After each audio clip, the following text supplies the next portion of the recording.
most people don't make the decision because they don't know how to get it. You don't have to know how to get it. That's why von Braun said when Kennedy asked him how to get to the moon, the will to do it. You're going to make the decision. You don't make the decision when you've got enough money or when you've got all the resources. You make the decision. When you make the decision, you flip your brain onto a higher frequency, and then you're on the frequency, you begin to attract everything on that frequency. That's where the law of attraction comes in.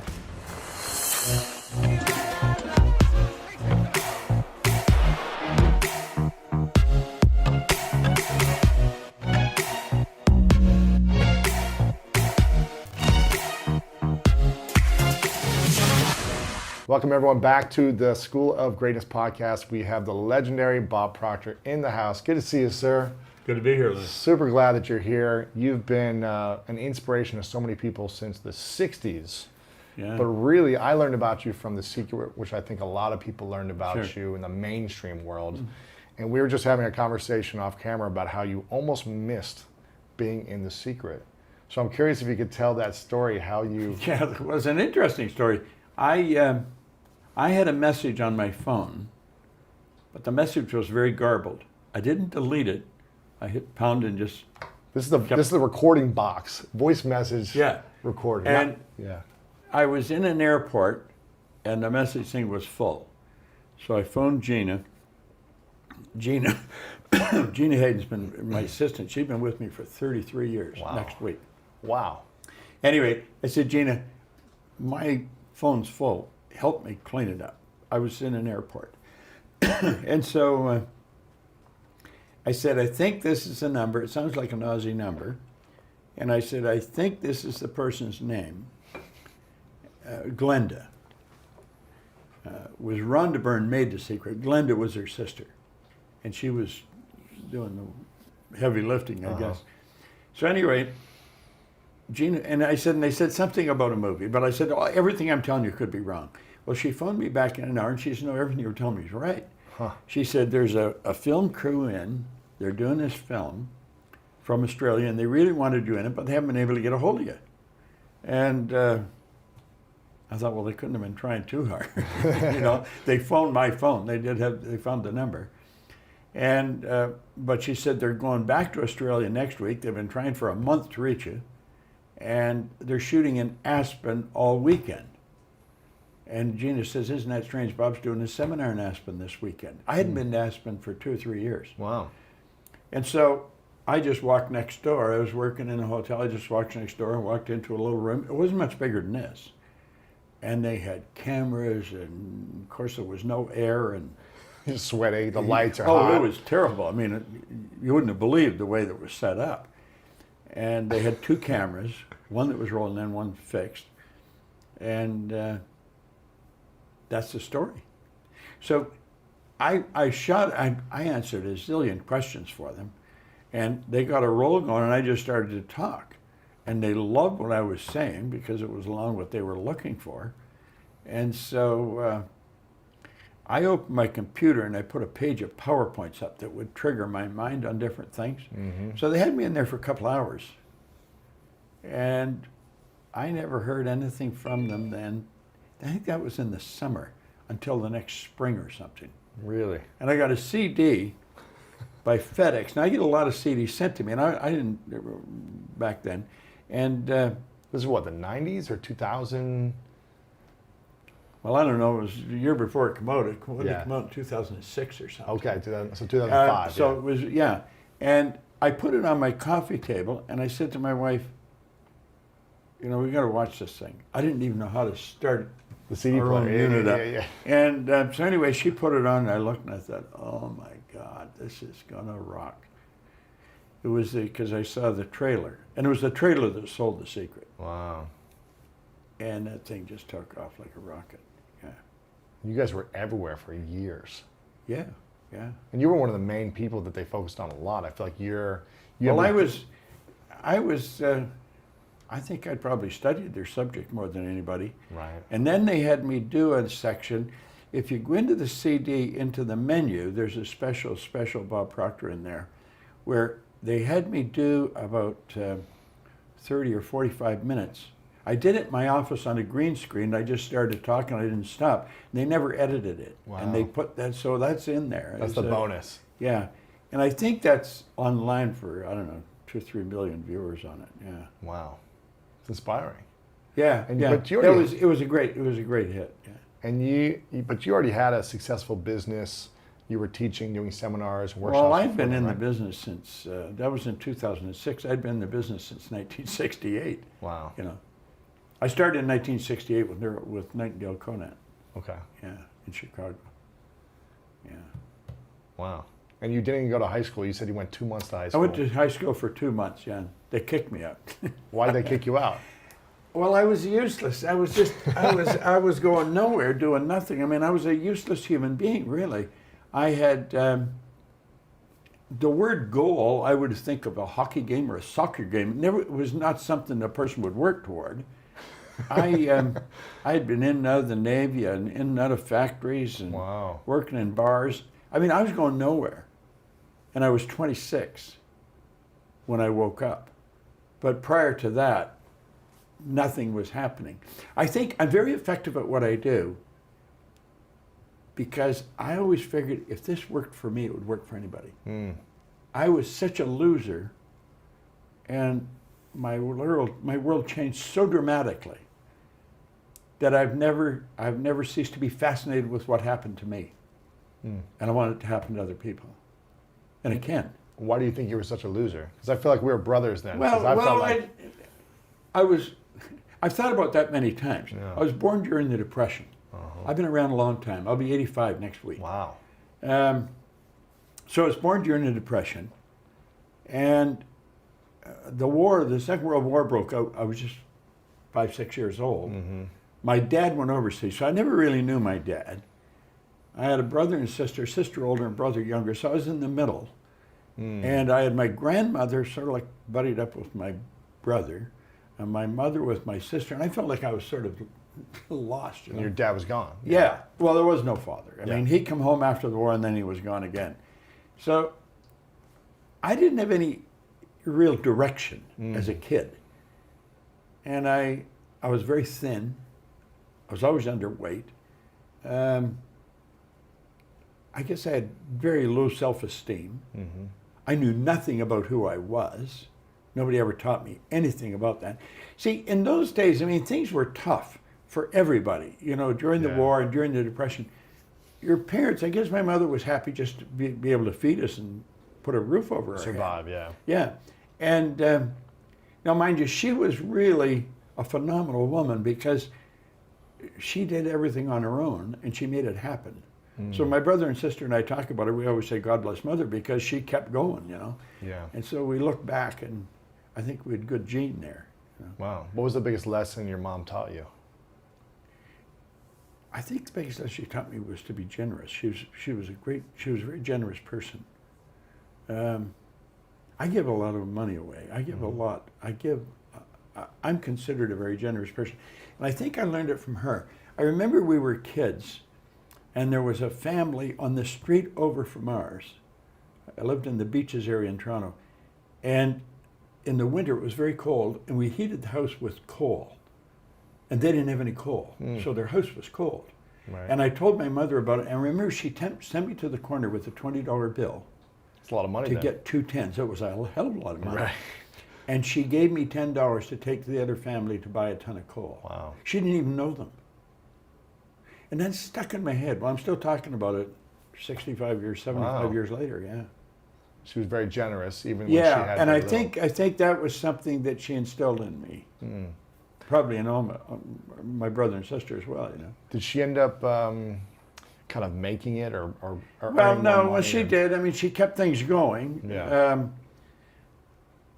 She didn't really understand the rules for success or winning or anything. Hers was probably more survival. Yeah, of course. And she did that. So she did a great job with what she had, you know. Yeah. Yeah. What does the power of generosity do for the other person and do for you, the giver? Well, you know, Jane Wilhite puts it very well. She runs Psi seminars in California. She says you willingly give and graciously receive. And givers gain. Ooh. And so I think the giver enjoys more than the receiver. Always, right? Yeah. When you're in Yeah. service to other people, Yeah. when you're in service to a charity or Yeah. people that maybe have less than you in the moment, it always feels amazing. Well, like our company builds schools in Africa, Yeah. and we built a lot of them. Yeah. She was we built Cynthia our schools Kersey. too. Do you know Yeah. Cynthia Kersey? Huh. You should interview her. She's a Okay. fascinating woman. She builds the schools over there, her foundation. And I met her and I started to support what she does. In fact, my son's over there right now with his wife. Wow. And every summer, Cynthia takes a group over with her. And we built probably hundreds of schools over there. Yeah. But they give them everything, not just the schools, nutritious food and Hygiene, yes, water, and yeah, everything. they mixed the of whole course. thing. There was a lot of schools being built, but they wouldn't last because there was nothing going with it. Yeah. And I'm convinced that giving is one of the basic rules of success. Why? Well, Emerson said that cause and effect was the law of laws. Action and reaction are equal and opposite. So it's in harmony with the laws of the universe. And I believe this whole universe operates in a very orderly way. I'm very tuned into the laws of the universe. And I think that's why, it's in harmony with God's laws. Yeah. I see the laws as God's modus operandi. It's how everything happens. Yeah. Now you said, I think at 26 or 27, that's when you started to wake up, or you started to have some type of awareness about yourself, the world, the universe, life. What happened when you started to wake up? It was dramatic what happened. I was on the fire department in a suburb of Toronto, and there was a man near there who became a friend of mine. He was a friend of a lot of people. I just was fortunate enough to meet him, Ray Stanford. He gave me a copy of Think and Grow Rich, and he said, "Bob, do you ever read anything?" And I said, "No, I can't read." Now, that wasn't true. I could. I found out I read about as well as most people. I think the average person reads at about a grade 7 level. And they learn to read by the time grade 7, and then they never improve upon it from that point on.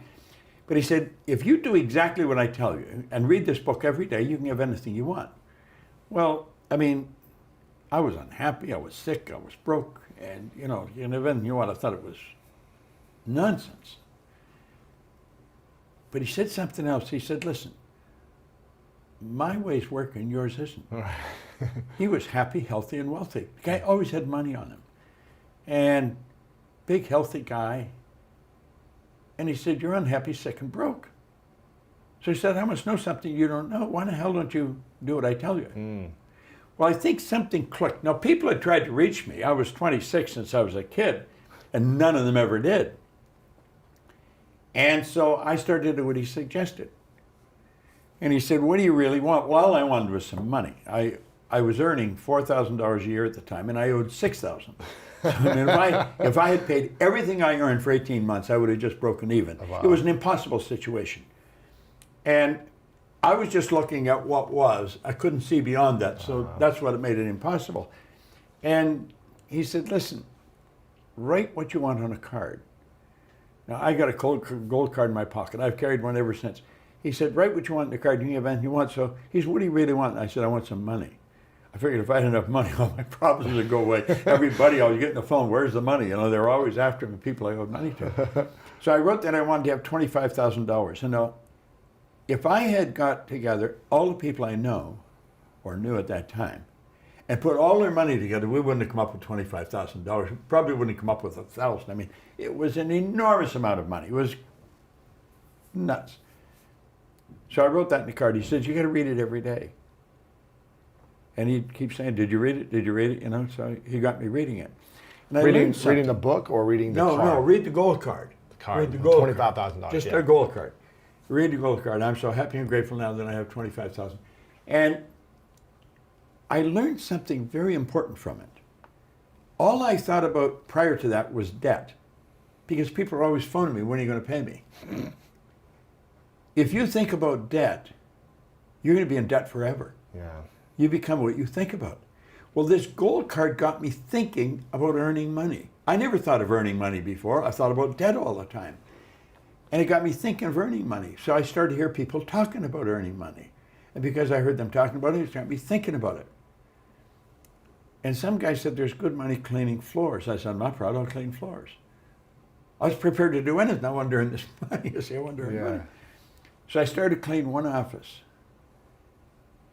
And by the end of the year, I was earning $14,500 a month. What? I was on the fire department. The chief was only earning $11,500 a year. Wow. I was earning $14,500. This was in a year from the start. I started to clean one office. It was Canada Starch. I'd wash the floor twice a month, $15 a time. I got $30. Then I got another one, Kirby's Construction. I got $65 a month. Well, do you know, in less than 5 years, I was cleaning offices in Toronto, Montreal, Boston, Cleveland, Atlanta, London, England. I mean, think going like a rocket. And I was listening to Earl Nightingale's recordings. I was listening to, or reading Think and Grow Rich. And every cleaner, I had them studying the same stuff I was studying. Well, none of us knew much about cleaning floors. We just did a good job. We cleaned. But if somebody asked me what I was doing, I'd say I was cleaning offices. It was almost incidental to what I was doing. I could have been selling siding for houses. Didn't matter. It was what I was studying, what I was doing with it. I was getting the other people to study it. And I was very irresponsible. I was earning all this money. I was earning well over $1 million a year. I was living in London. I'd go down to the Playboy Club on Park Lane, play roulette. I didn't even care if I lost, and I hardly ever did. I almost always won. I seemed to know where the money was.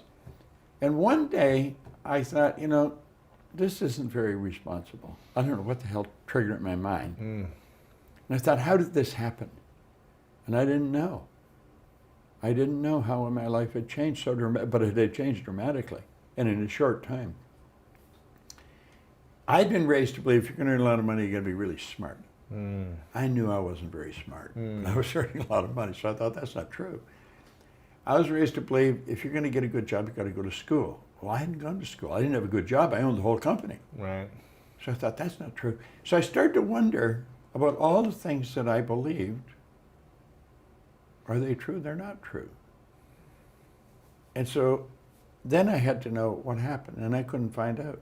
It took me 9.5 years to figure out what I actually did. How you got to where you were. Yeah. Yeah. You were talking prior to starting this about mentors. I believe they're essential in life. And as I look back, I have been fortunate enough to study with some absolutely brilliant people. I mean, giants. And any success I've enjoyed is because I've had great direction. Wow. And starting with the first one, he says, do exactly what I tell you until you find out I'm lying or I don't know what I'm talking about. So that's sort of a rule I followed. When I pick a person that I'm going to choose as a mentor, I do exactly what they tell me until I find out they're lying or they don't know what they're talking about. And they don't lie, and they do know what they're talking about. So I've had great instruction in my life. And it works. Wow. Who's the most memorable mentor for you? Well, Ray Stanford, first of all, but they're all very all very important. Different ways. Earl Nightingale, huge. I started to study his recordings, and then I wanted to work with him. And I saw where he had distributors, and so I became a distributor. And I left my business. I was prepared to pay them to let me work there. I wanted to work with him because I knew if I could work with him, I could watch him, and I'd see what he did, and I'd get to think what he's thinking, and because he was a giant in my mind. I mean, Earl Nightingale and Lloyd Conant literally started personal development as we know it today in recorded fashion. And he started on this Strangest Secret record. So he was really huge. But I studied with Bill Gove, who was a great speaker, Val Vanderwall, Dr. Roeder. I've had just phenomenal mentors. Most of them people, you wouldn't really recognize their names, but they were giants at what they did. Yeah. Do you remember having big dreams as a kid? Or did you just always No. think you would amount to nothing? You No. were a loser? And I never had any dreams when I was a kid. I think the area I grew up in, we were so poor, things were so rough. But you got to remember, that was during the Great Depression in the 30s. I mean, there's not too many people alive that lived through that anymore. And we didn't have dreams. We just, get by was the deal. Right. Now, when I started to read Think and Grow Rich, I was 26. That's when I started to really dream. And what do you think is the most powerful principle in the book? Obviously, there's a lot of them. For you, what's the thing that stood out? There's a number of them, but imagination is, and I had learned, see, I was studying many things at the same time. Our higher faculties, school teaches nothing about them. Many seminars don't teach you much about them. We talk about you becoming what you think about, but you've got to go further than that. Most people live through their senses because we're programmed to do that. Literally, we're programmed genetically and then environmentally to go by what we hear, see, smell, taste, touch. But I have a dog at home that can hear, see, smell, taste, touch. All animal life operates through senses. We've been created in God's image. We have these higher faculties. We are creative beings, literally. We have perception, the will, reason, imagination, memory, and intuition. They're the faculties that make us separate from everything else. Like, all the other little creatures on the planet are completely at home in their environment. We're the only creature that's totally disoriented in our environment. And that's because we've been given the faculties to create our own environment. Right. But we've never been taught how to use them. Now, we teach that in our company. We teach how to develop your perception, the will. You change your perception, you change your life. Yeah. And the will. When John Kennedy asked Dr. Werner von Braun what it would take to build a rocket that would carry a person to the moon, bring him back safely to Earth, von Braun said, he answered him in 5 words. He said, the will to do it. Now, many people would hear that and don't really understand what he said. The ability to hold that picture on the screen of your mind and nothing else, because the will is what gives you the ability to concentrate. Energy flows to and through you. Through concentration, you increase the amplitude of vibration when the energy leaves you. That's how absentee healing's done, through the will. A practitioner will hold the idea, and they'll have the subject relax, be very quiet. They transfer that thought right into the person's subjective mind. And so it affects the body. Yeah. Well, the will is very important. So we've got to understand these things, Intuition. I can walk by a person and, like, I could tell, as soon as I walk in the room, I know exactly what you're like. You operate, you probably studied this, but you operate from almost evenly between the right and left hemisphere of your brain. You've got an interesting mix in your personality. Yeah. I don't know if you know that, but, Sure.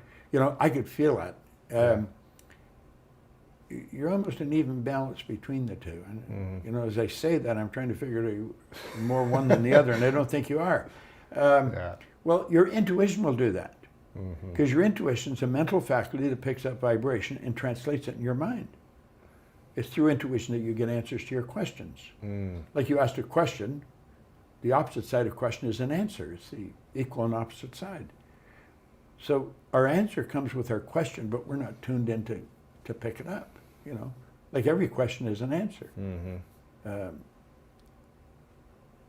Well, the imagination, of course, it's everything. Yeah. So you get these higher faculties and you get using them, and I started to learn how to use these. And I started to see that we've got so much going for us that we never hear about. School doesn't teach us. Our parents don't teach us. You go to work for a company, they don't teach you. So the odds of learning it are really slim, And it's the reason there's so few people that really are successful in life. There's all kinds of material around in success. My goodness, there's more around today than there's ever been. Yeah. Self-help books are, top of the bestsellers list. They're crushing, yeah. In 1968, when I first started to study this, you had Norman Vincent Peale's Power of Positive Thinking, How to Win Friends and Influence People by Carnegie. It was a few books, Think and Grow Rich, but there weren't that many. Today, there's thousands of them. Yeah. People need it because they don't know how to use the tools that we have. But they don't know how to use the information that's in the books. Right. How do we? So what are these 5 faculties again? You said. You have perception, Yeah. intuition, the will, reason, Reason. yeah, imagination. There's 6, What's and 6? memory. Like everybody has a perfect memory. It's just weak. I worked with Harry Lorraine, who's probably had the best trained memory in the world. And I asked him one time, he said, Harry, how long do you remember something? He said, still don't want to forget it. We had a man, Abdul, over from Saudi Arabia in a matrix seminar that we conduct. And he was a psychiatrist, he was teaching people to memorize the Quran. Jerry Lucas, great basketball player, he was teaching people in San Fran to memorize the Bible. We have a perfect memory. It's just weak. We never develop it. Right. But we grow up, I've got such a bad memory. Well, there's no such thing as a bad memory. The more you say it, the more you're going to convince yourself that it's weak. That's exactly, yeah. Which faculty of the 6 was the hardest for you to tap into and Well, become a master they're of? all difficult to tap into because we're programmed not to use them. Why is that? Because there's only one problem in the whole world, and that's ignorance. We didn't know we had them. See, people talk about perception, but they don't see it as a mental faculty. You know, it's just a word. If I have a challenge, there's something really struggling with, I've learned how I'll take and I'll write it out on a piece of paper as clear as I can, as if I was going to give it to you and then you'll understand the same as I understand the problem. I'll put it in the middle of a table and I'll sit and look at it. And I'll keep asking, now, is that problem in me or is it on the paper? Is it in me? And I'll work until I get it on the paper, get it out of myself. For example, what do you mean, like a problem that you might? Well, anything that I'm trying to figure out, maybe how to improve a particular seminar I'm just not happy with. And I've been doing it for a long time, you know. So you would write down. Yeah, write down the problem any is the problem seminar. you've got. I don't care what the problem is. Maybe you're short of money. You're not having enough money. Right. Write that down. Right. You know, you're short of money for a purpose. You were wanting to buy a building or something. So you look at the paper and then you ask yourself, Is the problem in me or is it on the paper? And you work until you get it on the paper. Get it out of yourself. So you can look at it objectively like a stranger would. And then go and sit on the other side of the table. And I may say, now, you know, how would Lewis Howes look at this? yeah, How would he handle this? I may go sit at the end of the table and literally move physically and say, how would Earl Nightingale handle this? How would he see this? I may say, how would Napoleon Hill go somewhere else? And a person doesn't have to be alive. They could be dead. Right. Their energy's not dead. It's Yeah. always here. And, well, what you're doing is shifting your perception. As you change your perception, you eliminate the problem. The answer's there. But you've got to get in harmony with it. You know? So any one of them, you take any one of them. The will, like we were talking, the will. If somebody's standing behind you, let's say in a mall, and they're staring at you, you feel them staring at you, don't you? yeah, Why? Feeling is conscious awareness of vibration. And when a person's staring, they're concentrating, they're sending such a powerful charge of energy at your brain that you start to feel it. You turn around, sure as hell, there's somebody there staring at you. Concentration increases amplitude of vibration. There's a power flowing to and through us all the time. It never stops. You can photograph the energy leaving the body. Well, concentration increases it, makes it more powerful. So whatever you concentrate on, you're giving more energy to. Emerson said the only thing can grow is the thing you give energy to. So as you start to learn how to utilize these higher faculties, you start to learn how to improve the quality of your life. And you start to see why you're God's highest form of creation. You know, it's like I don't see God as a man on a cloud. right. Just going to answer my questions for me. You know, as a great author one time said, God will feed every bird, but he's not going to put food in their nest. You got to do it. You know, God's not going to do it for us. We got to do it. Yeah. And so we've got these higher faculties, we've got to learn how to utilize them. Which one was the hardest for you to learn how to utilize, and which one do you think is the hardest for the majority of people? Intuition. Was for you and everyone else? No, not for me. Intuition Because- for everyone no, else. Yeah, because I made up my mind I was going to study that one. I saw a guy that was very intuitive, and I wanted to be like that. And I thought it was, I would have said when I first saw it, he was psychic. Well, the truth is, he was psychic, but we're all psychic. We are. Psyche is just Greek word for mind. And so I was fascinated with what he did. He could just look at you and read the situation. And I want to learn how to do that. Yeah. So I made up my mind I was going to study it. And in a seminar, if I'm teaching this, the one thing everybody wants to know, how do you develop your intuition? Because you can get, intuition is a feeling that you pick up. Intuition reads feeling. Feeling is conscious awareness of vibration. So you're reading vibration. Vibration is a natural law of the universe. Like your body vibrates. You're vibration by high speed of vibration. Well, you've got to take your mind off yourself if you're going to read the other person's energy. You got to focus on the other So person. you can't be insecure when you're trying to be intuitive? Oh, no. You can't be doubting yourself? Uh-uh. You can't be lacking something? You have to give all of your attention to the person you're working with. Yeah. And of course, that's a secret for speaking too.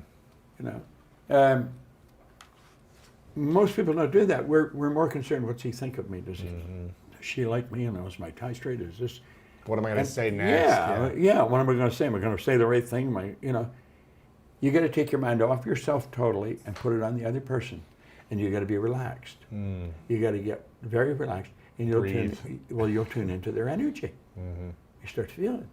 Like if you're with somebody and you say, "God, they were interesting." Why were they interesting? Because they were interested. If you want to be loving, be lovable. If you want to be loved, be lovable. If you want to have friends, be friendly. The most interesting person in the room is the most interested person in the room. Exactly. That's what I always learned. That's the truth. One of the things I used to be, I love everything you're saying. I get so excited. That's why I'm passionate about this, because I was telling you beforehand that I was terrified to speak in front of a few people, in front of an audience of 3, 5, 10. It was terrifying.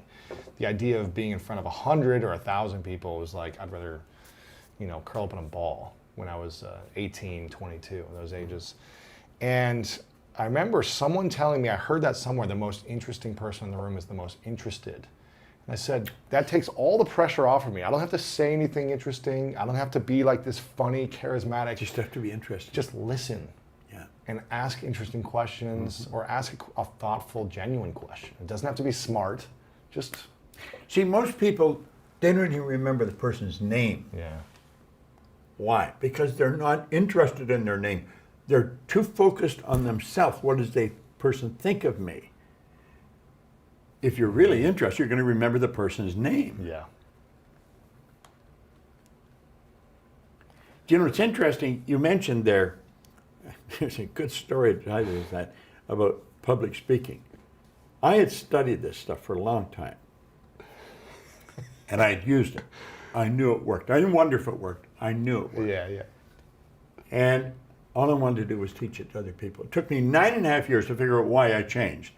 And when I learned, all I wanted to do was teach it to other people. But I was afraid. I was very shy, very Insecure, yeah. very insecure. But I had all this knowledge. I was earning a lot of money. In there, I did well. Outside of there, forget it. And on one of Earl Nightingale's tapes, on the recording, called The Magic Word on Attitude. It's so fun. You're familiar with it? Oh, Let's check it out. you've got to check it. I will get an original copy and send it to you. Please do. You've got it. I'll listen, yeah. I will send it. Well, he said, now there's on attitude. He said, now right here we come to a rather strange fact. We tend to minimize the things we can do, the goals we can accomplish, and for some equally strange reason, we think other people can accomplish things that we cannot. You want to realize that you have deep reservoirs of talent and ability within you. Now, if you had asked me, do you understand that? I'd say, of course I understood. I've listened to it 1,000 times, at least. Well, I was in the back corner of the room at the O'Hare Hyatt. Bill Gove was speaking to 1,000 people. I was in the back corner of the room, and I was watching him. Bill Gove was the Frank Sinatra speakers. one of the best speakers in the world. And I watched him. He come off. There was 1,000 people, about 500 bank here, 500 here. Then there was a central aisle. He got to this corner. He had a handheld mic, and he had his hand up. And he said, "If I want to be free, I've got to be me. Not to me I think you think I should be. Not to me I think my wife thinks I should be. Not to me I think my kids think I should be. If I want to be free, I got to be." And I was watching him and I think, my God, this guy's so good. If only I could do that. I could never do that. All of a sudden, that record of Earl started to play in my head. Now right here, we come to a rather strange fact. We tend to minimize the things we can do, the goals we can accomplish. And I thought, damn, that's what Earl means. And I suddenly realized, and I had been listening to this thing for years, if Gove could do it, I could do it. And I made up my mind I was going to learn how to speak like he did, and I was going to get him to teach me. Wow. And so he became a mentor of mine. I paid him a lot of money just to sit down and talk to him for a few minutes, a number of times. Now, I speak nothing like Bill Gove. Right. I mean, I'm nothing like him. He speaks totally different than me. Although I'll speak to thousands of people at the same time. What he taught me was to be relaxed in front of the audience. That was the big lesson. If you're not relaxed in front of an audience, the audience will know it. How do you relax in front of an audience when you're terrified? You've got to think of the audience. You've got to think of how you're going to, what you're helping, how you're going to teach them something. Another mentor of mine a couple years ago told me something similar, because I'd been training in Toastmasters and had coaches and had overcome a lot of my fears of speaking in front of big crowds. And I got pretty good. I was getting paid, big fees and things like that, but I was still nervous a little bit before and felt a little insecure. And I remember calling him about 15 minutes before, being like, "Can you give me some grounding? Can you give some coaching?" And he said, "Don't make it about you, make it about them. You're gonna mess up, be okay with it. You're not gonna remember every word you wanna say, don't beat yourself up. Focus on them and how you can serve, don't focus on yourself." And that's when everything started to shift. Just like you said, when you focus on service to the audience. You got to fall in love with helping that audience. Helping, giving, doing whatever you can to serve, you stop worrying about everything the way you look. It's the same thing when you're having an interaction with a group of people and you're just listening and you're not worried about what people think about you. You're just being interested in them. You got to have a very confident feeling in about what you're doing. How do people build that confidence if they don't have it? Well, you build confidence by learning, don't you? I mean, that's the only way you get confidence. Yeah. I went to a nightclub in London, England, back in the 60s. The Talk of the Town. It was the largest supper club in the world. And the show they had was the Wild West. And it was like a Vegas show, and they'd bring in, that show may run for 2 or 3 years, and they'd bring in the stars to work it. And I went one night, and I had a seat right by the stage. There was 1,000, they'd set 1,000 people down to dinner in the Talk of the Town. It's not open anymore. Wayne Newton was the star. Wow. Wayne Newton was a kid. He was 20, maybe 21. His brother was playing with him, playing guitar in a little group of his. He walked out on that stage, bang, just like that. He owned that place. I never forgot that. That guy was so confident. And he had that audience in the palm of his hand right away. Whenever I go to speak, I will find a place, if I'm speaking to a group, maybe go in the kitchen, sit down. I've learned if you're dressed, they'll think you own the place. They just leave you alone. And I'll sit down there, and I see Wayne Newton walking on that stage as a kid. That's what you got to do. You got to really fall in love with the idea of helping the audience, and you own the place. You go, and you're going to be and deliver. And anytime you see a star come out, they own the place when they walk out. But they've fallen in love with helping you. Something else, it sounds like you've mastered the power of alter ego. For me, as an athlete, I used to be scared to perform, to play in front of big games. And I used to tap into Jerry Rice. because I was a wide receiver and Jerry Sure. Rice was, the best. And so I was just like mimicking him. I was like, how would Jerry Rice do this? How did he carry his body, his chest? How did he walk on the field, his swagger, his confidence? And I just acted like I was Jerry Rice. I became him when I stepped on the field, and it helped overcome the insecurities of the nerves by just embodying the energy of Jerry Rice. It sounds like you've been doing that. I do that in Wayne. different ways Yeah. with different people. Yeah, in different scenarios, right? Yeah, like years ago, I started to realize the real power of self-image, studying Maltz's work. And I will, and I've taught this to many people, I will build an image, different parts of my personality. I will see someone that I really, something they do that I really admire, the way they do it. And I will adopt that. Now, I've got this, I've been doing this for years. And if you were to watch me going from one place to another, I never walk fast. Never. When I was a kid, this stuck in my mind. There was another kid, Donnie Miller, lived down the street from us. Now, this was during the Second World War, so there were no fathers at home. They were all always shooting at each other. But his dad was home. His dad wasn't well. His dad had had a heart attack, so nobody went around his house because his dad was sick. They'd come around the other houses. But the doctor must have told his dad to walk. His dad was always dressed, suit, shirt, tie. And I'd watch him walk up and down the street.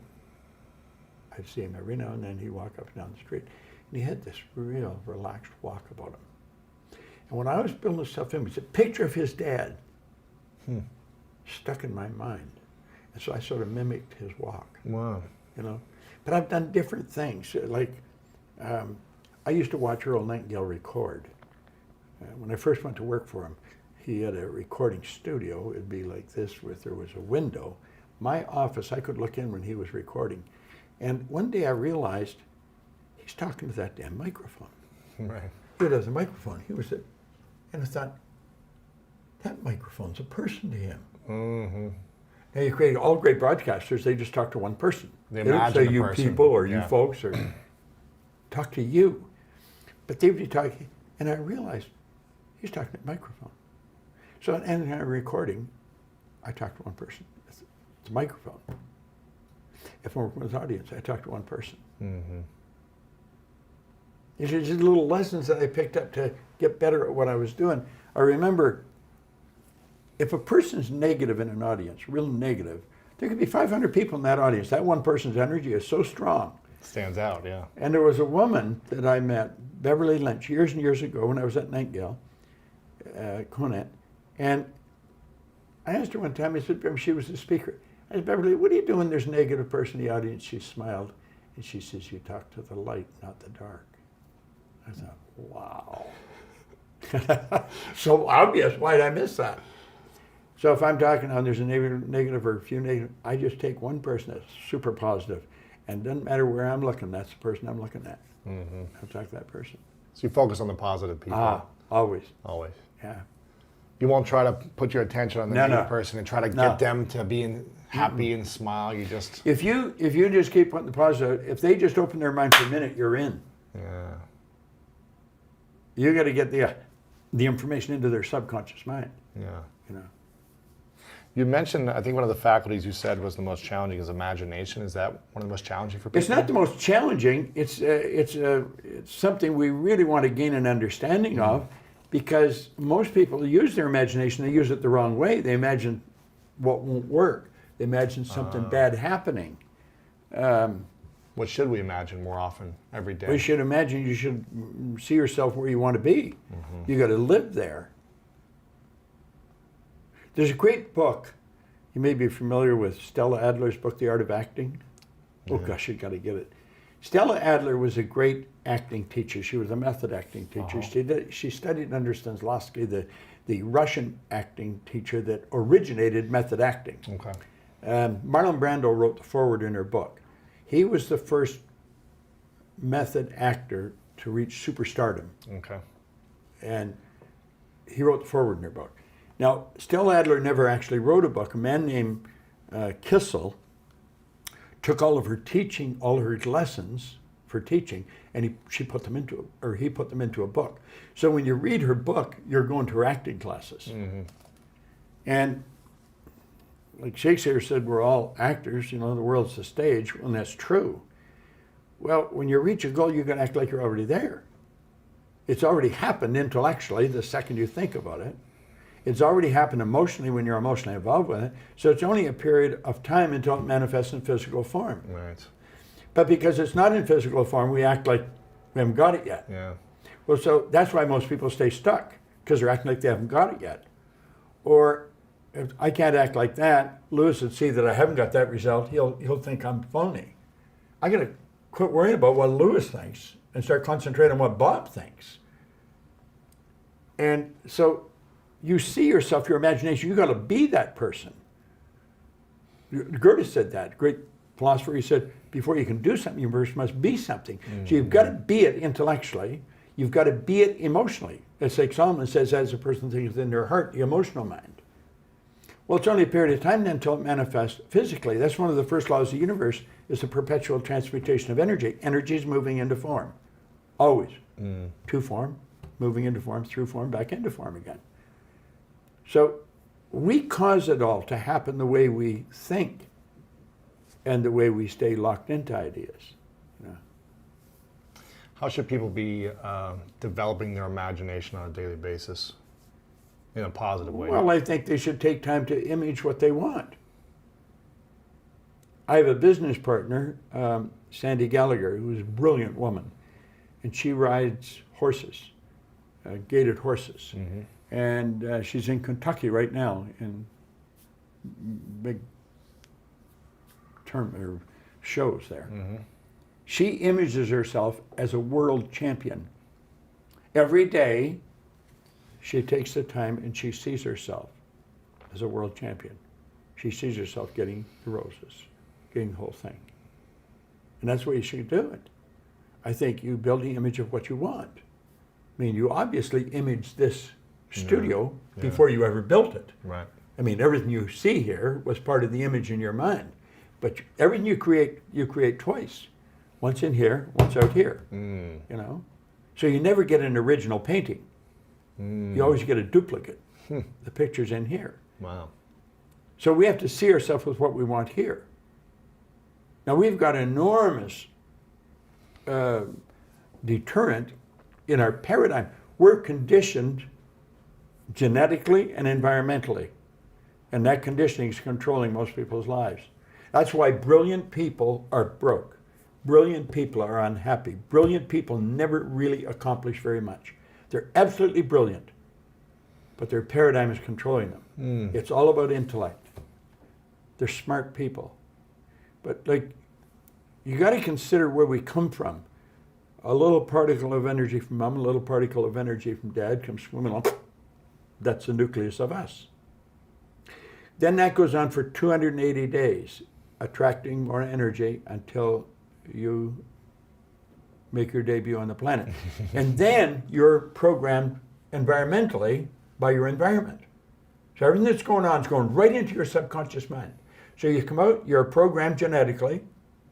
We don't know how far it goes back, 4 or 5 generations possibly. Like when I was a young man, I had red hair. My mother didn't have red hair, my dad didn't have red hair. I got a brother and sister and they don't have red hair. Because you think, well, but my mother's father and all his brothers had red hair. So sometimes it jumps a generation. That's why we look like our relatives. It's genetic conditioning. And then there's environmental conditioning. We know almost all welfare recipients are 4th, 5th generation welfare recipients. So this is passed down from generation to generation. Mm-hmm. Now, unfortunately, we're all exactly the same. We got exactly the same potential. Our spiritual DNA is perfect. But that perfection never expresses itself properly because of this paradigm. It's conditioning in our subconscious mind. You see so many brilliant people and they don't make it. I had a good friend of mine, Milt Campbell. He won the gold medal in decathlon. Wow, I was a decathlete. Were you aware? I was an All-American decathlete. Well, yeah. Milt won in Melbourne in '56. Wow. Okay. And he won in '52 in Helsinki when Wow. Bob Mathias won his second gold. He won the gold in '48 and then in '52. Wow. Milt told me, if he told me once, he told me 1,000 times. Every time I was with him. You know, there was a lot of athletes in schools that were better than me, but they quit. Yeah. Well, our paradigms get us to quit things Why? because of programming. You're programmed. You have to ask yourself, why don't they do that? I did a lot of work with the Prudential of America. In fact, I got stuck in the insurance companies for a number of years. I was so effective at what I was doing. And we raised their sales by, one VP said over $1 billion. And all I was doing, getting them to change their paradigm. I was having them change the way they worked. A paradigm, a culture is a paradigm. Every country has a culture. Mm-hmm. Every family has a culture. Every company has a culture. Well, in the insurance industry, years ago, they had what they called debit agents. They went around collecting the money. And there would be a little book like the one you're working with that would have a record in there. I remember we had a book on top of our ice box. It was right near our back door. Mr. Spenceley was the insurance man. When I was a little kid, he'd come in, and there was a little book and a little box with some money in. There was always just pennies. Right. And he would collect the debit, mark the book, and he'd be on his way. Mm-hmm. And that's how the insurance business operated. They were called debit agents. Wow. Well, then as time moved along, people started to sign a little sheet of paper or something, and they would automatically draw it out of your bank account. Yeah. But the agents didn't change. Mm-hmm. The agents would just go and sell at night when mom and dad were both there, because you couldn't sell mom if dad wasn't there. You couldn't sell dad if mom wasn't there. This was a programming. So here we are in the 70s. Agents are still going to their office every morning, and they wouldn't go out and sell anybody because you sell at night. They collected their debit through the day. There was no debit to collect. This had been for years. They were still doing this, and I'd ask them. I'd say, "Why do you go to your office?" "Well, you have to go to the office," and they'd be there. And I said, "Why do you have to go to your office?" "Well, because we have to go to the office." They didn't know why they had to go. Yeah. Then they go to lunch. They go with another agent. I said, "Did you ever sell another agent any insurance?" "No." I said, "What the hell are you going to lunch with them for?" I got them to do this. I said, "You got to be like this. You got to be skin to skin with the person before 9 a.m. And you have to ask every person to buy at least $100,000 worth of insurance. You don't even have to sell them. Just ask them to buy." Well, I got them doing that. They were selling more $100,000 policies in a week than they previously sold in a year in almost every office. Wow. You see, that's conditioning. That's paradigm. That's the way they were working. They've been doing it for years. Nobody ever thought to change it. Largest insurance company in the world. And the head office was trying to figure out what I was doing because wherever I went, the sales went crazy. I was showing them how to change paradigm. Your paradigm is your conditioned behavior. How do we know when we need to change our own paradigm? You always need to change your own paradigm. How often are you changing yours? I'm working on it right now, every day. Really? Yeah, I work at it every day. But you should only try and change one or two things at a time. Don't try to change everything at once. Well, you can tell what your paradigm is. Just study your own behavior. Mm-hmm. Think of your results. You want to improve your results, don't you? Sure. You probably want to earn more money. Sure. You probably want the show to be bigger than it is. Sure, yeah. How are you going to do that? You got to change the paradigm. That's right. You got to change your habitual way of dealing with these things. So you take a look at the results and say, what do I want to change? It's the results are an expression of the paradigm, not the intellect. Right. See, the conscious mind is where all our intellectual information is. You know how to do better than you're doing. You know how to do better than you're doing. Sure. I know how to do better than that. Why aren't we doing it? The subconscious is programmed. It's your conscious mind where the intellect is, and that's where our knowing is.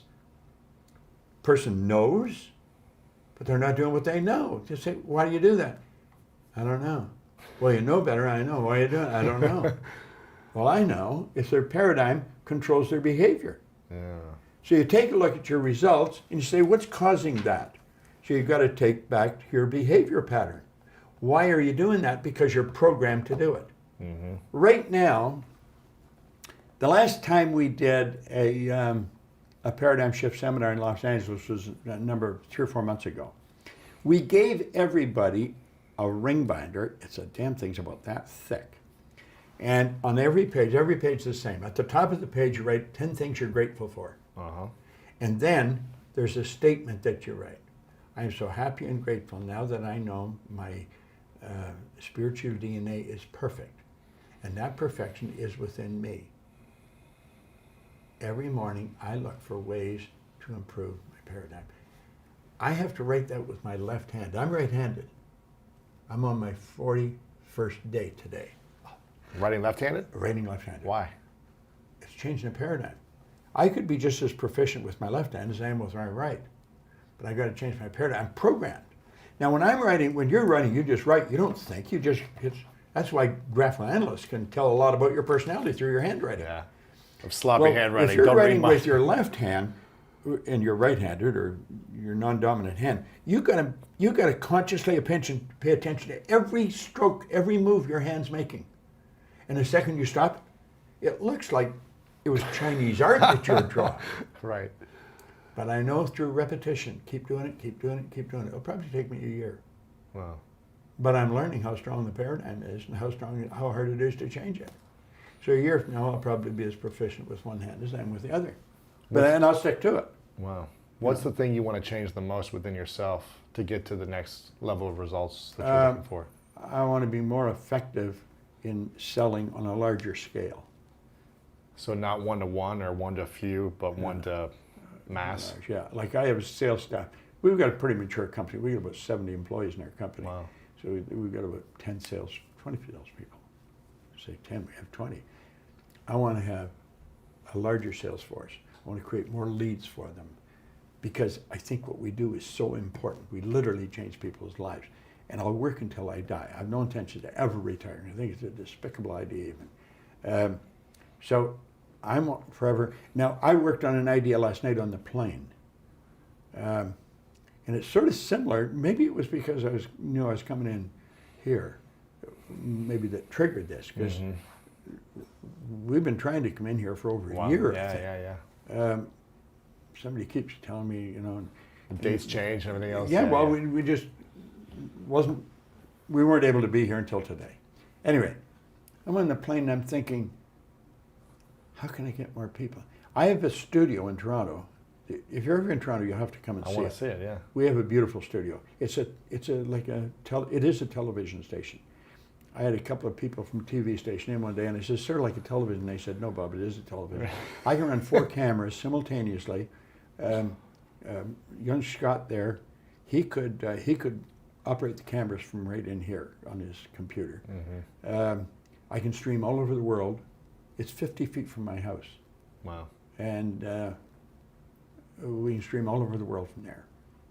And so I'm thinking, I'm going to do, it would be like a webinar, but it won't be a webinar. Like a live cast. It'll be a live cast, yeah. And it'll stream. And I'm really going to teach the people something. I'll use maybe 2 or 3 PowerPoints. I'll use a PowerPoint just as a trigger to get the thing going, get them focused on something. And then I'll open it for questions and I'll have chats. Because people learn something on chats. They listen to and say, damn, I didn't see that. Yeah. So we'll have a chat on it. And I'll start doing that right away. Now I got people working on it. Wow. And I'm calling it Studio 333. There's a story in a book I wrote, 333. And we say we 333 an idea. You only think of how you can, you can't think of why you can't. The guy raised $3 million, 3 hours, 3 days later, in a radio station in Toronto through an idea we taught him. Wow. So we call it 333 idea. So I've called this, we had them at 333.com, studio333.com. That's cool. So that's the way it'll come out. And we'll stream it all over the world. And I'll be teaching this information, not in an organized way, but probably in a disorganized way, based on the people we're talking to. Because they ask questions, that's telling me what they want to learn, rather than me saying, this is what you should learn. I want to find out what you want to learn. So That's cool. that's something that I'm building now. I Yeah. want to make it big. That's great. Yeah. Do you feel like you'll ever get close to reaching your potential? No, I know damn well I won't. It's not. Do I think? I know. Neither will you. I think that's the ultimate aim of man. We are created in God's image.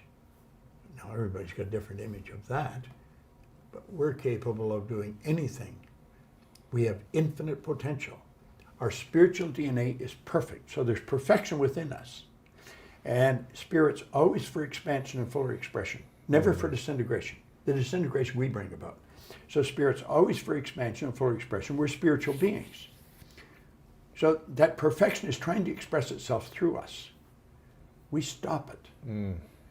It's when we get tuned in and we let it come out. But we could part the seas. We can do anything. We are all powerful.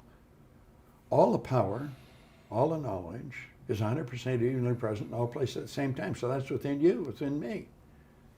There's no limit to what we can do. That's really what I teach. Yeah. I teach it, I'll break it down into small bites for a person. Yeah. But you, What's the closest we can get to our potential, do you think? What's possible? well, the closest you'll get to your potential is where you are right now. Yeah. And then you've got to take and you've got to expand it. You want to do better at what you're doing. Like, you got a great reputation on this show. I think you know that. Yeah. But there's all kinds of people who've never heard of it. Of course. Lots of people. Yeah. I want the world to hear it. Yeah. Well, then, there you go. You want the world to, well, how will you do that? There's your opportunity to develop more of your potential. How will you Yeah. do that? Yeah. How can you get more millions? Yeah. You know? I got to use my imagination. You do. That's where you're going to start. Imagination, will, Yeah. tuition, everything. Yeah. So you got to learn how to utilize those, how to develop them. So you work at it every day. I mean, you're in a, many people would say you're in an enviable position. I think I am too, because you're talking to people who know quite a bit about whatever they're doing. So you're going to learn all the time. It's the greatest gig. You're in school every day. It's the greatest You go to gig. work, you're in school. Yeah, it's amazing. Yeah. Very grateful. Tiffany, you're getting an education. Probably you couldn't. She's been here for, what, 3 years now? 3.5 years? wow. And she's grown tremendously. She's listened to everyone. Our marketing director, you would love to meet her. She is Mikey Stellar. She was Mikey Euler. She got married since she's joined us, had 2 children too. She was a nanny when she started to work with us. Now she's our chief operating officer and our marketing director. Wow. Brilliant, absolutely brilliant. She had never really went to school. But she came in, she'd be something like you. I mean, you're getting exposed to great information all the time. Yeah. And Tiffany, you got the same potential as I got. Yeah. You know, you look different, you sound different, but we're exactly the same. You see? I teach that in a seminar. I'll say, like, if I asked you, you'd probably tell me you're black. You know, if I asked somebody else, they'd probably tell me you're black. The truth is you're not. And they tell me I'm white. The truth is I'm not. My shirt is white. If you ever saw a white person, you'd probably scream and run. My God, they're white. You know, if I don't know if I've ever seen a black person, why do they say we don't see with our eyes, we see through our eyes? We've been programmed to see black, and you're not black. You see, I think your shirt's black, isn't it? Yeah, that's pretty black. Yeah, but Yeah. you're not the color of the shirt. Yeah. So why do we say Tiffany's black and Bob's white? Because we're programmed to see that. Now, if we're seeing something that isn't there when we look at another person, how many other times do we look at see something that's not there? That's where our perception has to be shifted. Yeah. We're all exactly the same. Now, you're not too tall, you're a different shade, and you're a different gender. So you say, well, you're nothing like Bob. You're exactly like Bob. It just doesn't appear that way. But the truth is very rarely in the appearance of things. There's so much we can learn. And school's not teaching us. School's not doing the job. What's the thing you feel like you haven't learned yet? 85 years old right now, is that what you said? I'll be 85 next Friday. Wow. A week Friday, yeah. You're very young. Happy early birthday. Yeah. There you go. So what's the thing you feel like you still haven't learned? Oh, well, like everything I'm teaching, I only know a bit of it. Ah, You know, and I don't know all there is to know about our higher faculties. I don't know all there is to know about perception or the will or reason. There's so much I don't know of what I'm doing. So I study every day. I want to learn more. So I've got to go to somebody that knows more, you know. Yeah. I study a lot of Thomas Troward's work.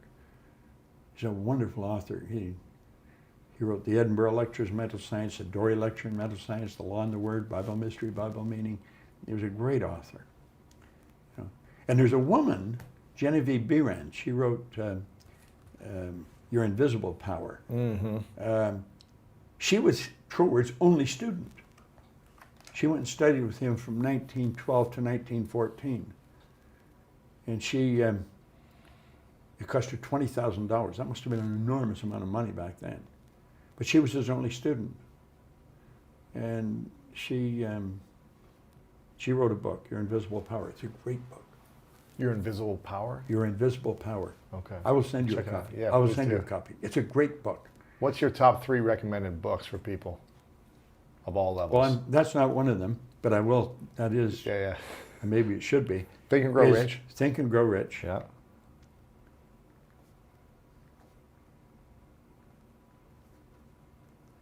As Man Thinketh by James Allen. Uh-huh. You familiar with that? Yep. Such a great book. Yep. And U Squared by Bryce Pritchett. U Squared. Yeah, it's a little book. You familiar with it? Not sure. U Squared. Oh, you'd Okay. be sure if you knew it. If you'd read it, you'd be sure. It's a great book. Okay. Absolutely. There's 35 pages. Every page is better than the last page. Wow. Every page is dealing with a new subject. And I they're gotta get that one. mind-boggling. I gotta get that one too. I'll send you that. It's I'll some of your send top you, favorites. I'll send you the Invisible Power. I want to talk about money for a moment, because you mentioned how you were making $4,000 something dollars a year. Your expenses were $6,000, I think, something Yeah. like that. And then you started making No, $14,000. my expenses wasn't $6,000. I owed $6,000. You owed $6,000. I owed everybody that I knew. And you were making around $14,000 a year after that, shortly after No, that. I went from earning a month, $4,000 a year to $14,500 a month. Exactly. Now, if you annualize that, that was $175 a year. So I went from earning $4,000 a year to $175. I hadn't earned $175 that year. I got it up to $14,500 a month. So if you annualize got it, it. that's a change. Phenomenal change. Is it possible for anyone to go from poverty level to extremely Absolutely. financially successful? Absolutely.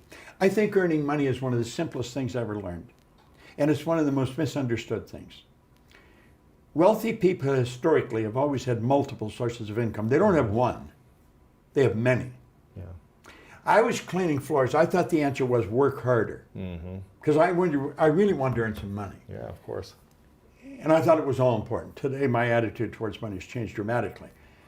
But I thought the answer was get another office to clean. Well, I was working so hard, I passed out on the street. I would have been maybe 27, 28. I literally passed out on the street. I was working so hard. I came to, and there's a great big cop looking at me. I was laying there. It was scary. There was a group of people around me. I saw lights flashing. Then I saw a couple of guys in uniform with a stretcher. And it was scary. I had passed out. I guess they thought I had dropped dead. I had a heck of a time getting away from them, but I did get away. They didn't take me to the hospital. I talked them out of it. And I got away, and I got thinking, I'm not doing this right. Working harder, working more hours is not the way. No. Yeah. In fact, Napoleon Hill wrote that in Think and Grow Rich.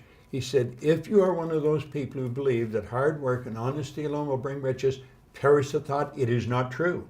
Riches, when they come in huge quantities, never come as a result of hard work.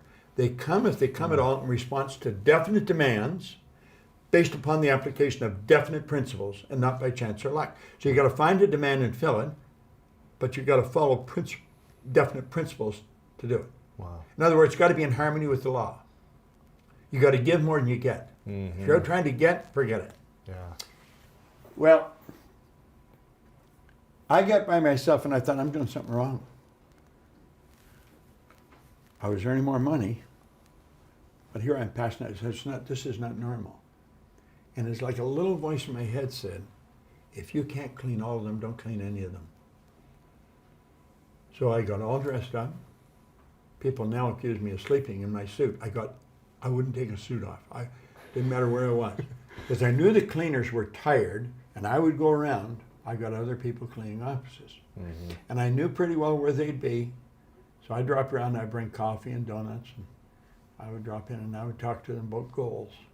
And then I'd go to the next person. But I always was dressed up because I knew how tired you get. And if I was in working clothes, they'd expect me to help them so they could finish and go home. Interesting. But when I had shiny shoes and a suit and shirt and tie, they didn't expect me to help them clean. So I'd go on to the next place and then the next place. And that's when I started to open offices. Mm. I went from Toronto to Montreal to Boston to Cleveland to Atlanta to London, England. And you hired cleaners. Everywhere I went. Yeah. Yeah. I had people cleaning. What should someone think about if they're struggling financially right now, or they feel like they've been struggling for many years, and it feels like they're just surviving week after week, month after month. They're not sure how to get to that kind of sense of freedom for at least a 6-month runway or beyond. What should they start thinking about? Do you know what you've just described? I believe the majority of people are living that way. Yeah. The majority. Now that's rather sad, but I think it's true. And it's because we only have one problem in the whole world, and that's ignorance. They're living in ignorance. They don't know that what they're doing is going to keep them where they are. And they keep doing it because they don't know how to change. They're overwhelmed with the debt. People are saying, I need the money. They haven't got it. They want to take their family on a vacation. They don't have the money to go. So they may borrow it and go anyway. Now they got more debt. They have to understand that they don't have to live that way. Mm. I wrote a book called You're Born Rich. The truth is you are. Most people are just a little short of money, but you are born rich in potential. Anybody can go to our site, go to bobproctor.com. You can download the book, You Were Born Rich, free. It won't cost you a cent.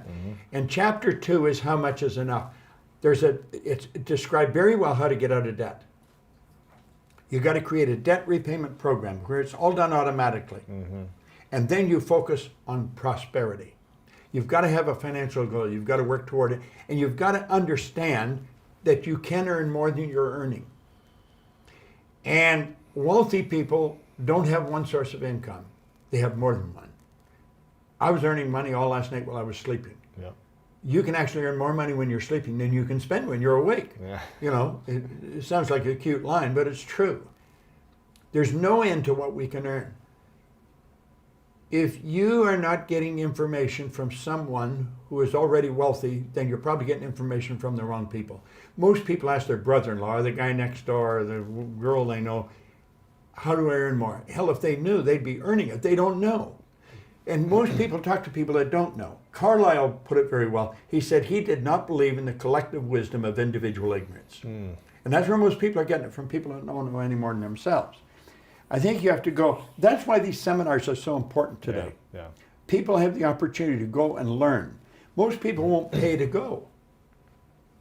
I tell people, listen, you invest in this, it'll probably be, borrow the money to do it. It's probably the last time you'll ever have to borrow money. Yeah. Our seminars are not rah. It's not nothing. Our seminars teach people about themselves. It's like when Bill Gove said, if I want to be free, I got to be me. I'm thinking, I better know who me is. I didn't know who me was. I was doing a lot of things. I was doing them right, and I was earning money, but I didn't know who I was. I started to study me. And the more I know me, the better I know you. You only have to study yourself. You'll know what everybody, because we're all the same. Yeah. It's our behavior that's different, our results that are different. I heard a friend of mine, Dean Graziosi, I don't know if he coined this or someone else said it, and he said it from someone else, but he said, those that pay attention. And when you invest in yourself, you're paying attention to. You know, I never heard that before, but that is the truth. Those that pay attention. But if you don't pay for it, you're not going to pay as much attention. If you pay more, you'll pay more attention to learn. I had an aunt and uncle who were as poor as church mice. I mean, they just didn't have anything. And they had a whole house full of kids. And I used to drop by their house periodically. I was doing very well, and I was teaching seminar. And I remember it was around Christmas time, and he was rushing around trying to get credit cards from some big stores so they could buy presents for the kids. Yeah. And I said, you know something? He said, never mind, next year will be different. I said, you know something? Next year is going to be exactly the same as it is this year, because you never change you. Wow. I said, you should get into the seminars and learn something. I know something you don't know. Well, they came to the seminar. He got paid every 2 weeks. So that meant 3 times a year, I think, he'd get paid 3 times, maybe 4 times a year. He'd get paid 3 times in a month. That one pay was extra because they were budgeted for 2 pays. I made them pay to come to it. Wow. Something said I made them pay. And I think they thought I should have comped them into it. But you know, Mark thanked me, my aunt, I don't know how many times that I charged them. She said, we wouldn't have kept coming. I didn't even know what you were talking about. I was running seminars, it was 7 evenings from 7 to 10. It was running over a series of nights years ago. And she said, I wouldn't have kept coming. But she said, because we paid, I came. Of course. He's right. If they pay attention. That is so true. That's it. And if they don't, You're not going to you're not going to care. When you hear something you don't like, this is not for me. That's Let me get right. out of here. I got something better to do. Yeah. Especially in LA. I want to go to the beach. This is too hard work. Yeah. It's confronting my ego. I don't need this. I'm firmly convinced if a person doesn't understand a paradigm is nothing but a multitude of habits. They're programmed into your subconscious mind that control your behavior. It's got nothing to do with how smart you are. It's got nothing to do with what your formal education is. It's got nothing to do from which side of the tracks you come from. It has to do with your paradigm. The paradigm is a program in your subconscious mind. It's both genetic and environmental that's controlling your behavior. Everyone that can hear my voice knows how to do better than they're doing. And they may wonder, why don't I do it? It's because you're programmed to do what you're doing. Yeah. And until you change the program, nothing's going to change. Paradigm has to be changed. I love that. What would you say are if you could share 3 key habits for people that if they want to continue to grow every day, be more prosperous, be more abundant, happier, joyful, healthier in their life, what are 3 key things, habits every day, not talking about morning routine, but just overall habits every single day? What should people be focusing on consistently? They should study every day. Study. They should have a mentor. Someone that has already accomplished what they dream about. They might not even know the person, but they could get introduced to them and ask them, what are half a dozen things I should do every day? Yeah. Ask them. They know. Most people are getting advice from people that don't know any more than themselves. Yeah. And the third one, you've definitely got to have a goal, and when you write it, you've already got it intellectually. So you operate intellectually, emotionally, and physically. Well, your intellectual mind, the second you decide on it, you've got it. It tells you in the Bible, before you speak, I'll hear you. It's because the thought always precedes the word. The second you get emotionally involved, you've got it emotionally. Yep. So you've got it intellectually, you've got it emotionally. It's only a period of time till you got it physically. Be, do, have, yeah. That's right. But the have comes in a period of time. So it's not overnight? Every seed has a gestation or an incubation period. Yeah. When a woman gets pregnant with a child, it takes 280 days. Yeah. The husband doesn't come home a month later and say, come on, where is it? Right. He waits, as James Allen said, as one who understands. He understands there's a gestation period. Where I come from, if you plant a seed for a carrot, it takes approximately 70 days for it to manifest. All physical seeds have a gestation or an incubation period. We know that now, but we didn't always know that. We weren't always aware. No one knows what the gestation period is for a spiritual seed, and an idea is a spiritual seed. But we do know that it operates by the same laws. And the laws of the universe are precise. They can be studied. Yeah. They can be understood. We operate by law. Our life is governed by laws. Like we know it's going to get dark tonight. We don't wonder if it is. Yeah. You know when the tide goes out, it's coming back. Winter never follows winter. We know these things. That's all expression of law. Mm-hmm. Well, when we bring our life into harmony with the laws, we're going to enjoy more of life. Yeah. If we fight it, we're going to lose. Yeah. You know? This is amazing. What is something that you are proud of that most people don't know about you?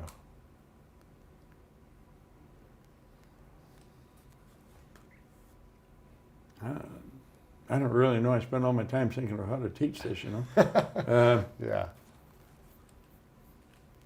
I'm proud of our company. Yeah. I'm proud of the people I work with.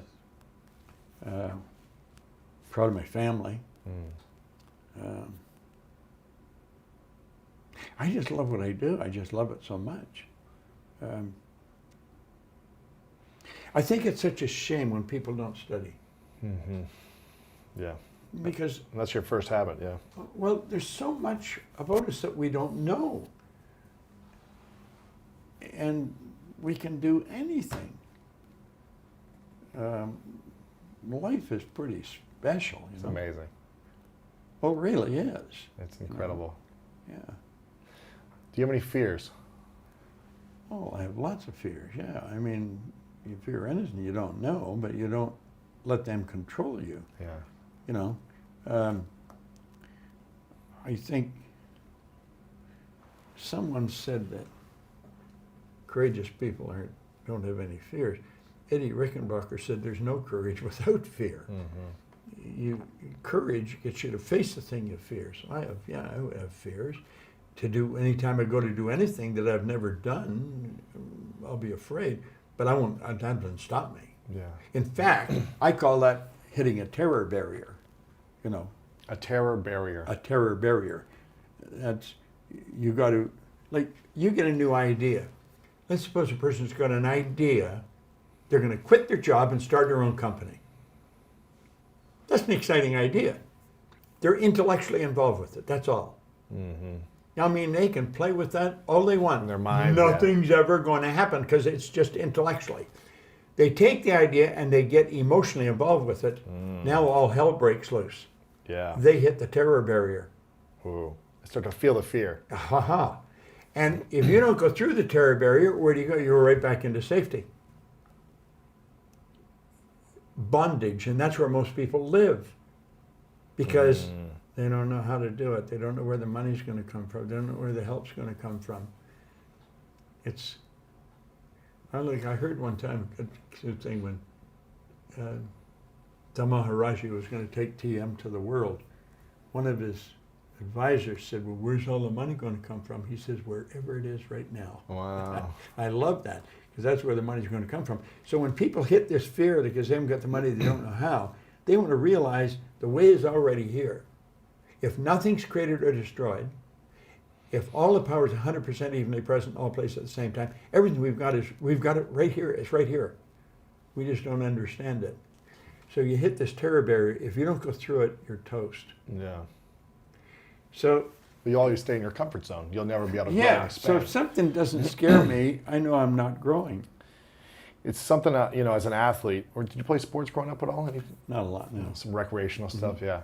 As an athlete, I was in pain almost every single day.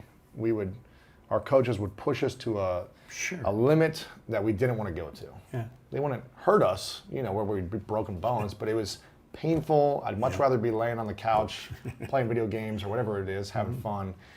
But that pain threshold, breaking through that pain barrier and discomfort always made me feel a little more confident in myself. Like, wow, I was able to do that. I didn't think I could push that far, but now I can do a little more tomorrow.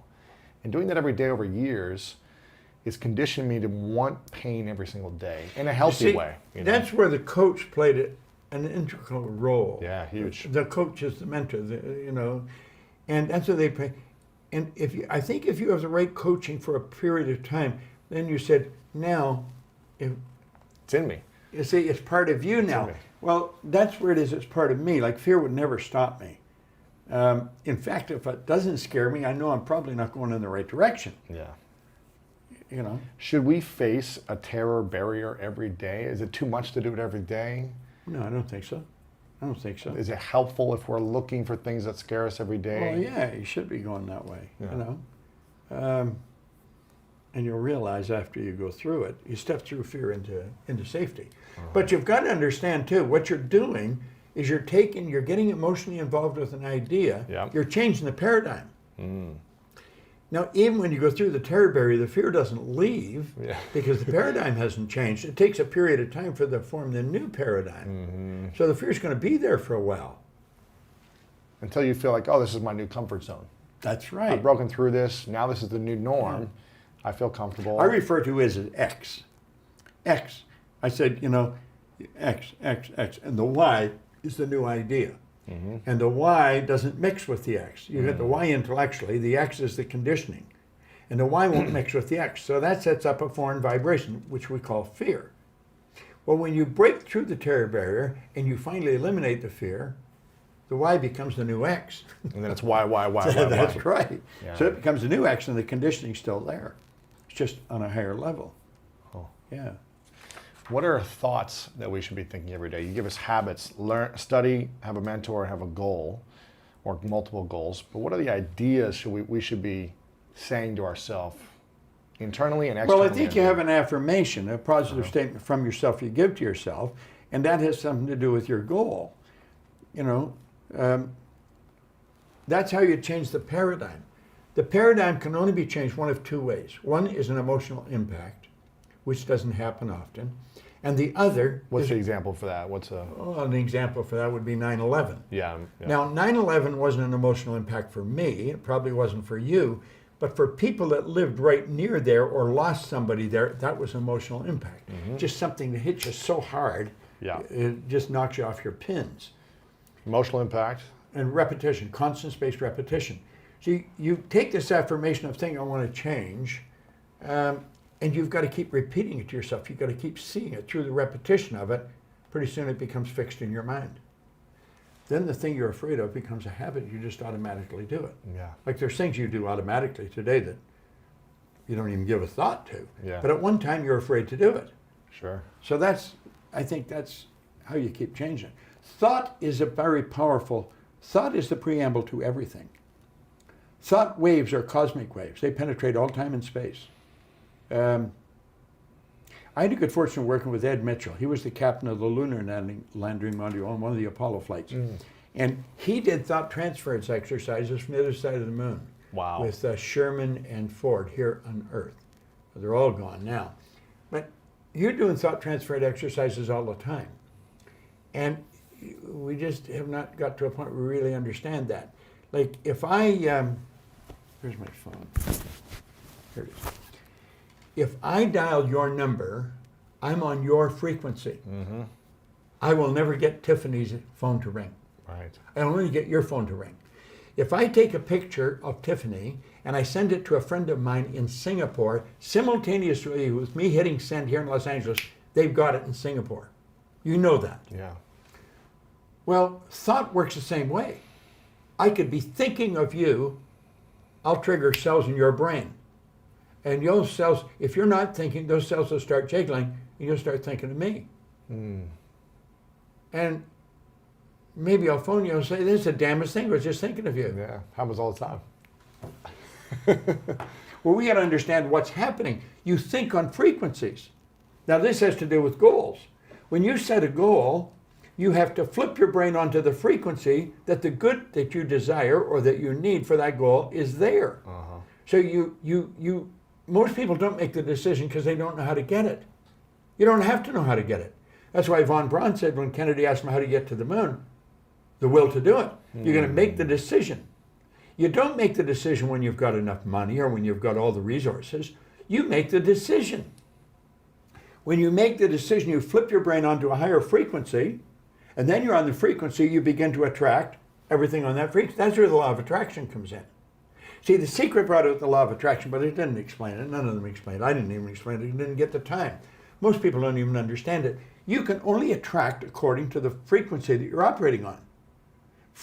Attraction is a secondary law. The primary law is the law of vibration. That's a primary law of the universe. Everything in this room is moving. Nothing rests. This table's moving. It just appears to be still. The law of vibration decrees everything moves, nothing rests. Well, when you think, you put you onto a frequency. You can only attract what's on that frequency.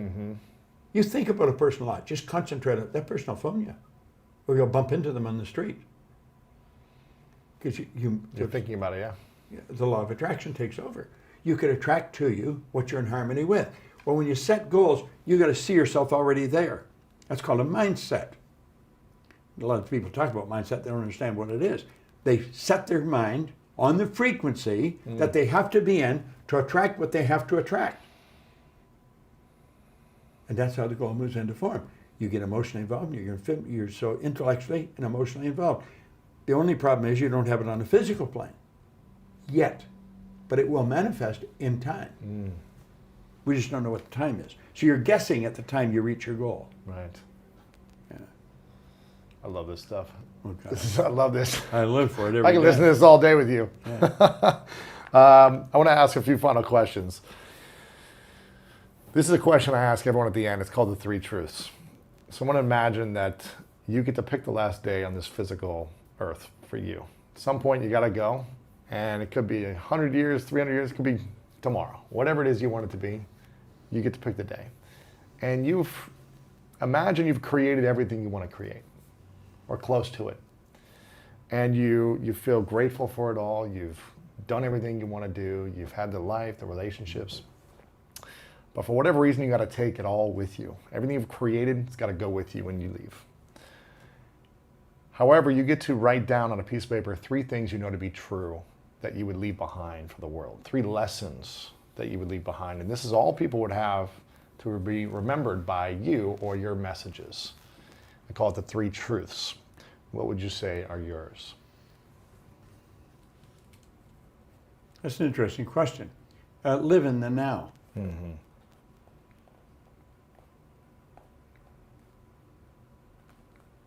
If this was my last day and I was doing what I wanted to do, I'd be right here doing what I'm doing right now. Yeah. Because that's what I'm doing. Yeah. I'm doing what I want to do. So I think you have to do the thing you want to do. You've got to be. See, if you ask a person 2 questions, where are you and what time is, they're always going to give you the same answer. I'm here, it's now. That's where we should live. Everything else is an illusion. There isn't any such thing as time. That's an illusion. It's something we use for physical benefit, but we're not physical beings, we're spiritual beings. So I'm here, it's now. Live in the now. Be grateful. Wallace Wattles in The Science of Getting Rich said, gratitude, on the first page of it's chapter 7, I'll never forget when I read this. The entire process of mental adjustment and atonement can be summed up in one word, gratitude. So it doesn't matter how disturbed you are, it doesn't matter what's bothering you. You can solve whatever it is. You can be forgiven for whatever it is through gratitude. Just sit, what are you grateful for? And number 3 is give. Yeah. Simple. See, in all the programs, we run a number of different programs, and that's what it's all about. That's what our company is about. In this business that I'm in, I think you go one of 2 ways. You try and, for self-aggrandizement, you want to be a bigger star.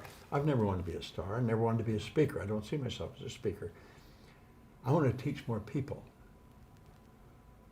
So I'm teaching people to teach people. We operate in over 100 countries now. We have representatives in over 100 countries. We will stream this seminar. Last time we streamed into 115 countries. That's really what I think this is all about. It's not about me. It's really about you. And so if we can get into the habit of helping the other person just understand themselves a little bit better, enjoy a little bit more of life, I think we're on the right track. Yeah. So I think your 3 questions, that's a damn good question. You know, live in the now. Be grateful. You're gonna be like, that's the first thing I do in the morning. Yeah, me too. I write down what I'm grateful for. And we teach people to do it. Where I really started to do that, I have a wonderful business partner in Sandy Gallagher. She was a securities attorney and a very bright one. I mean, she was damn good. She'd buy banks, sell banks, turn banks public, worked in community banks, but a lot of money. And she came to a seminar around the time The Secret came out. Mm. And I kept hitting people, what do you really want? Now, although she'd been very successful, she graduated as the top banking lawyer in every university in the United States. She was number one. She studied in Europe, in England. And she had never thought of what she really wanted. Her dad was a banking lawyer. She sort of followed suit. And she'd be a damn good person for you to interview sometime. Larry King interviewed her one time. She's really a bright gal. And financially, she's lives in a different frequency altogether. She's very, very bright. But I forgot now why I started to talk about her. She's made a bigger change in her company than anybody. She came to this, the gratitude. That's what it was. We were doing a seminar in Phoenix, and I was leaving town, and she was staying, she was doing work. And she said, could you get together with me for a cup of coffee? She had some personal problems. I said, sure. So we sat down in a coffee shop, and she said, could you give me 3 things I should do to solve her personal problems? I said, sure I can. I didn't know what the hell I was going to tell her. But, so I took, like, you know how they have these napkins in the little holders? I took one. I said, here, write down 10 things you're grateful for. And when you get that done, I want you to send love to 3 people that are bothering you. Wow. Yeah, that's a hard thing to do. Somebody really upset you. So challenging. I send love to 3 people that are bothering you, and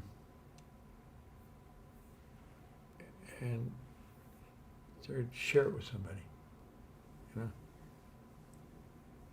So she had a pad, just something like yours, and I phoned Gina. Gina was still in town, my assistant. I said, Gina, could you get a pad made? And I told her what I wanted, and I said she made up a pad. She had it to her within an hour. She went to Kinko's or someplace, in her computer, and she had this pad with her name on it. And she was going to Hawaii the next day with her mother and sister. And so she took a pad for her mother and sister. And the 3 of them every morning, they thought this was really dumb. Sit down every morning and write down 10 things you're grateful for. The whole 3 of them, their lives changed. Well, it had such an impact on her mother and sister. We started to do it. We do it in every seminar now. Yeah. And she's the one that teaches if she does in the seminar, and she's almost always in it. And she tells the story about me doing that with her, and now she does it with everybody. Wow. And so, and then on this pad we put out, there's 10 things on the top, and then I have to write with my left hand every day. I'm doing that for a year. That's a very powerful thing to do. Yeah. You know? Gratitude is everything. It's the antidote to all stress, anger, frustration. It is. The entire process of mental adjustment. There it is. That's it. Stress. And it doesn't matter what your problem is. You change your perception, you change your life, like you said. Yeah. And it might only be for a minute, but that minute changes your whole world. Changes your vibration to attract more of what you want. That's also. Right. Yeah. I want to acknowledge you for a moment, Bob, because you've been doing this for a long time. You've been doing this before I was even born, or 20 years before I was born. And the fact that you continue to show up with the same focus, intensity, generosity, day in and day out, on your seminars, which I hope everyone listening goes to. They can go to bobproctor.com and learn more about everything there. But you continue to show up and serve and give, and I think it's very inspiring for me and so many people to witness as a mentor and a role model to so many people, that the more success you have, you continue to give, and the more you continue to learn, you continue to share. And I want to continue to be that example, like you have been living for so long. So I'm really grateful for you. I really acknowledge you for your gifts, your wisdom, and your humility in your sharing. Not just acting like you have all the answers, but constantly learning and constantly sharing. So I acknowledge you for everything. I really appreciate that, Louis. Listen, I really enjoyed being here. Yeah. But I love this so much. It's great. Yeah, I can tell. I mean, I would I always feel deprived when there's some reason I can't do this, because I just love doing it. Yeah. I love it when I wake up in the morning. And It's like I mentioned right when we first started, I knew when I could change, like I'm happy, healthy, wealthy today. I travel all over the world. I got wonderful friends all over the world. I thought when a guy that was losing the way I was can start winning, anybody can. Yeah. So, I mean, I don't care. I've gone into prisons with this. I went into maximum security in Canada. And I had to let a guy out that was, the warden considered him a mad dog. They put him on special parole. I got the Canadian government to tear up his parole and give him a passport to move to England with me. I mean, I've seen situations that you wouldn't believe could happen. I've seen them happen. You talk about miracles. I mean, they're happening every day. Right. So I knew when I could win, anybody can win. Yeah. It's just a matter of getting the right information from the right people. I think we get too much information from the wrong people. Yeah. And personal development today is such a well-known thing that for anybody not to be developing themselves personally is rather sad, I think. Yeah. You know? So we have to help them as all we can. Yeah, Like, I don't think a person deliberately destroys himself. I think they're misguided. Yeah. They're ignorant. They don't know. They don't know how to shift. They don't know, and they don't know they don't know. Yeah. They're lost. That's it. And so I believe if we do know, it's our responsibility to help them. You know? Yeah, that's great. Yeah. Well, you share a lot of information on your website, bobproctor.com. You've got all the information for your books. You do conferences all over the world, seminars. You're doing one here in LA all the time, it seems like. You've got them all over the place. So people can find you at bobproctor.com. We're around. Social media, do you hang out on Instagram or Twitter or anything yourself or your team does? The team do. They prefer I stay on. But I make a lot of YouTube, a lot of videos for YouTube. I shoot them in the studio and show them up there. Bob Proctor on YouTube, everywhere else. Yeah. Find your name. They can go get it, seminars, books, everything that you've got going on. The final question for you is, what is your definition of greatness?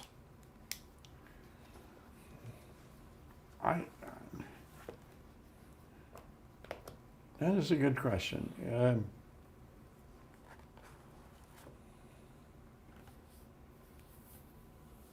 I think greatness is something you work toward. I don't know as you become it. I think if you think you're great, you're in trouble.